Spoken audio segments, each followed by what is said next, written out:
10 players was asked if we'd talk a little fight news. We have no idea why. We have no news fight fans don't already know. So this'll be one of those types of videos fight fans don't like. You know the type. The kind with a big red line from all the dislikes. Oh. Sorry. There's no red line anymore. YouTube changed that. As a matter of fact, we can't even find half the comments to reply half the damn time. Way to go YouTube. We also have like comments made 20 minutes ago, sitting in between comments made 7 months ago. These guys are fucking geniuses.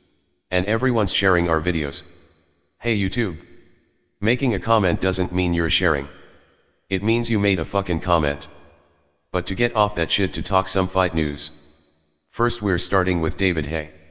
As fans already know, David Haye pulled out of his fight with Tyson Fury by having a fake shoulder operation. Sorry, we meant to say a shoulder operation. We're sure it was real. In Disneyland. But you can't blame the fans that doubt it. If Haye really had shoulder surgery, he deserves a pass. Unfortunately for Haye, if he really did have surgery, most fans aren't giving him one. For now. And for the Haye fans that don't understand why, well, we don't have time to explain it to you. But there's a classic story called The Boy That Cried Wolf. Read it? But we've gotta give a holler to Tez Zofgalid, Ollie Goth, the Nemesis, and all the players in the UK and Germany. But it's Ted Zofgalid who schooled us on this one. Hope we pronounced that right. He said this fight wouldn't happen, and sure as fuck, it's not happening. We also had some messages from Haye fans that were annoyed with us for doing this. So we just wanna say this to those fans. Watch this. And watch closely. But don't worry Haye fans. Because one of the things we keep telling fight fans is to listen to every word, and how they'd play out in a court of law. The last words coming out of Haye's camp, is that he's considering retiring. Not that he's retiring. Just that he's considering it. So don't be shocked if you hear Haye's been in the gym a few months from now, and that he's claiming the shoulder's feeling good. And doctors say it's okay to fight. Then suddenly. Oh wow. What luck. Klitschko says he wants to fight. But for our minds we consider this an off-the-record win by default for Tyson Fury. Fury in return gets all upset claiming he's tired of shit like what Haye pulled going on in boxing, and decides he wants to retire too. Yeah. Like that makes a lot of sense. It's like claiming you're tired of people farting. And then you release a big giant fart. He's like a big fucking baby. Acting like a bitch. Strange though. We like that. We never thought we would have claimed we like a guy acting like a bitch, but when you're acting like one because you can't get the self-proclaimed greatest heavyweight in the ring to beat his ass in a battle. That's actually good for boxing.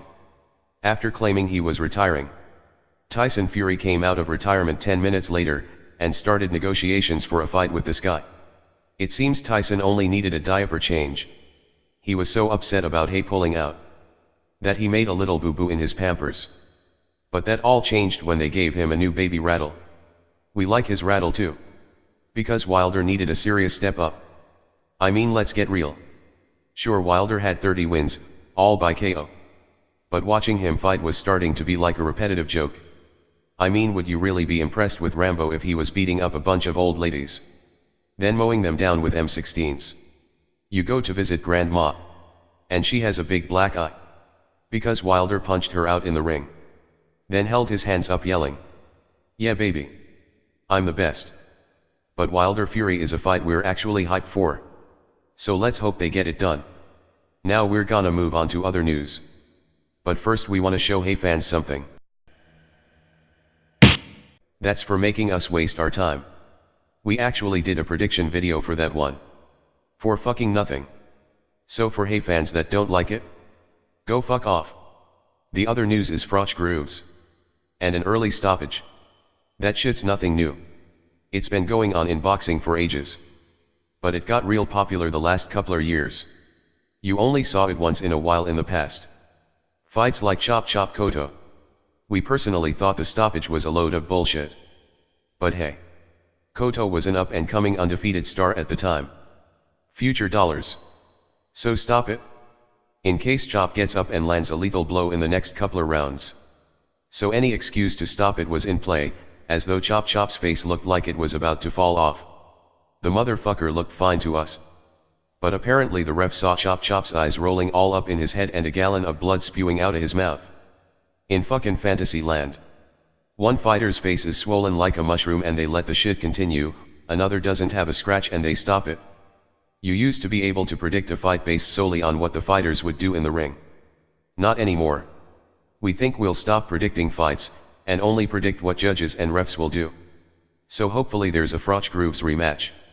Groves, however the fuck you pronounce it. We'll lay down a prediction on who we think the judges will pick. Oh. And for our last piece of news. Pac beat up Rios. We're pretty sure none of you heard about it. It pretty much went the way most of the fans imagined. Which is funny. Since it wasn't that long ago that everyone was saying Pac was done, and we were asked to do a video on if he was. I mean, people were really dumping on Pac like he was a nobody afterthought piece of shit. A few months go by, and all the people saying he was done start saying he's gonna beat Rios. Even the Pac haters.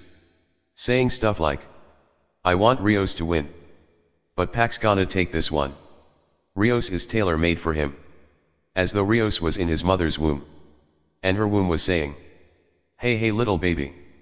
I'm gonna design you so Pac-Man can kick your fucking ass. This hater stuff cracks us up.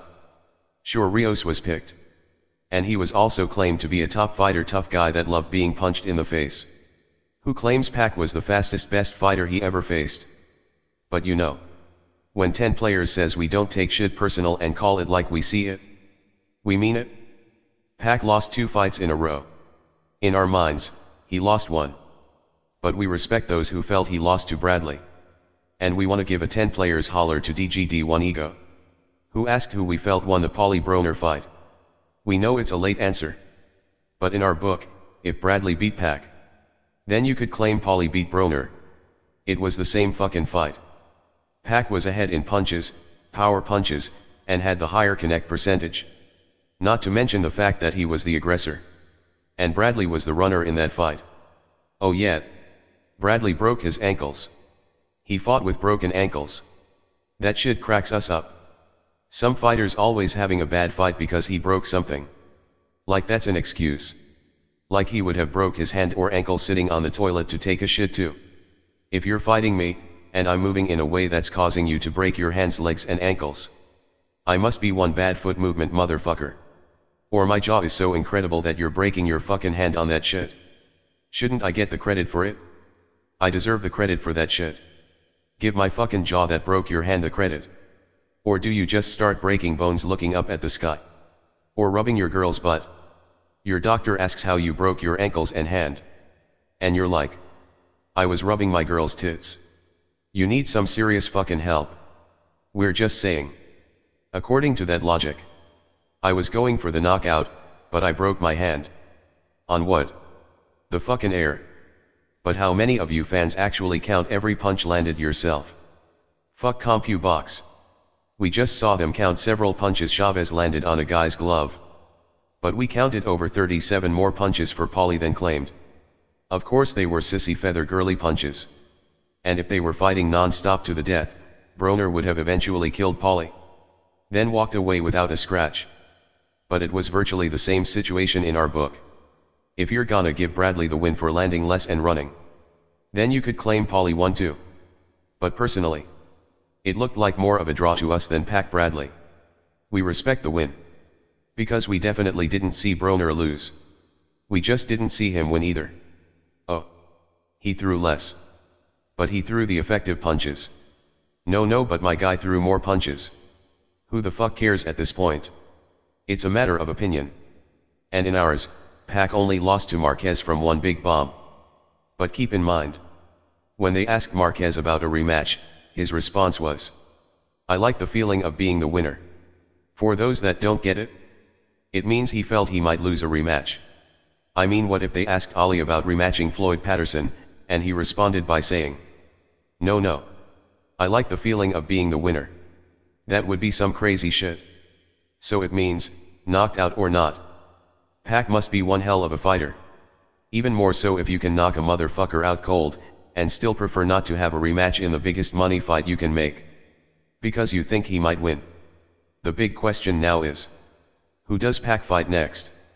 There's one fight he can make without a doubt. And two other possible options.